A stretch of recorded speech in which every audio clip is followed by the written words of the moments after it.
thing money can't buy is your mama. She's for free and everybody knows it.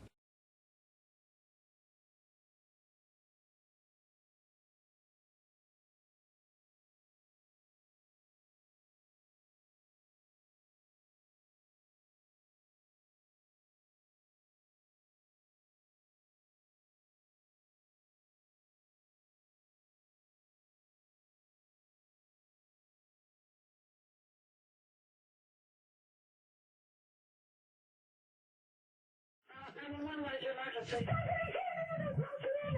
Ma'am? What? Who did? Hang on. Hang on, ma'am.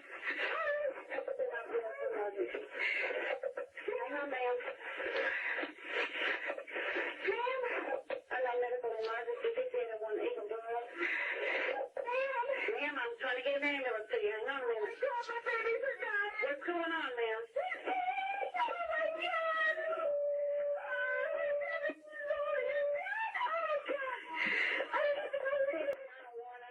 That was the frantic cries Darlie Routier made to 911 operators, the night she and her 2 sons was attacked by an unknown intruder. But the police did not believe her story of an intruder stabbing her boys, believing instead that Darlie killed them. She was arrested and charged for the murders of her 2 sons.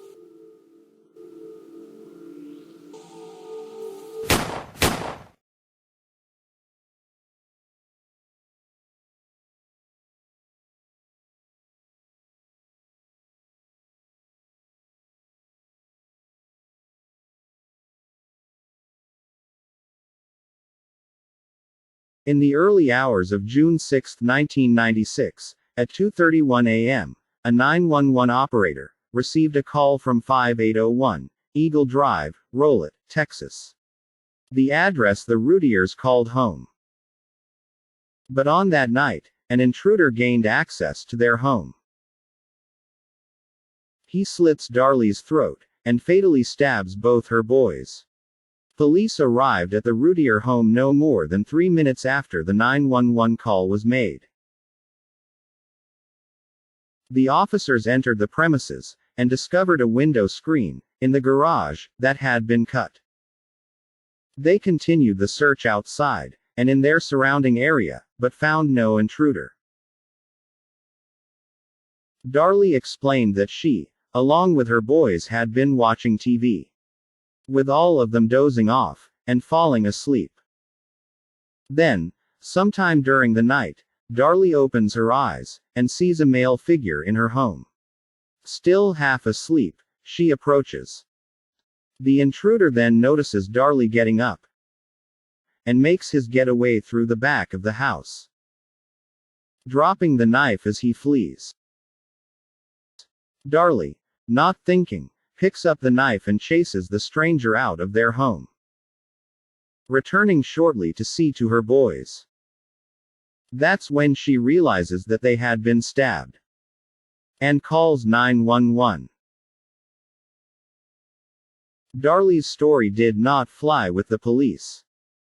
After the investigation, it was concluded that the police found no concrete evidence that proved an intruder was in their home, even though one of Darlie's in-laws, Randy Reagan, shows reporters how easy it is to pass through without disturbing the window sill. Reagan disagrees. You don't have to touch the window or anything else to get in and out of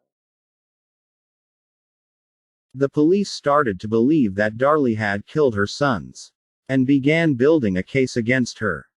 Eventually, on the 18th of June, 2 weeks after her sons' deaths, and never even knowing she was considered a suspect, Darlie Routier was arrested. To me it seemed as if the cops were fixated on Darlie. But why? Why would the cops even consider someone like her? Someone with no priors with the law, and that has no mental history. It could be because of Susan Smith. I would like to say to whoever has my children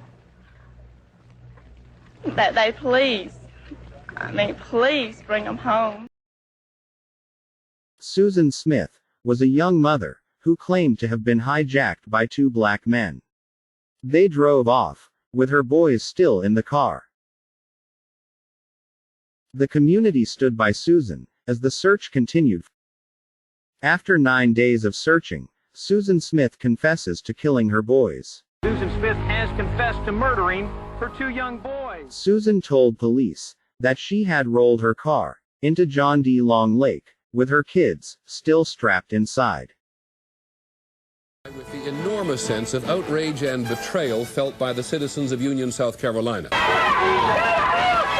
The community was shocked and outraged, with everyone wanting to know, how could she do this?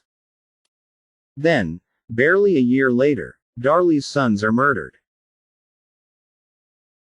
The police believed almost from the start that the death of Darlie's boys was a repeat of the Susan Smith case. They stayed fixated on Darlie, not really entertaining the idea of other suspects. It was clear they had their killer.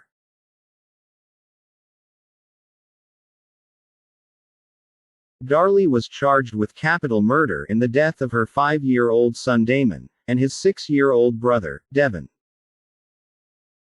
She was later convicted, and sentenced to death, for the murder of her son, Damon.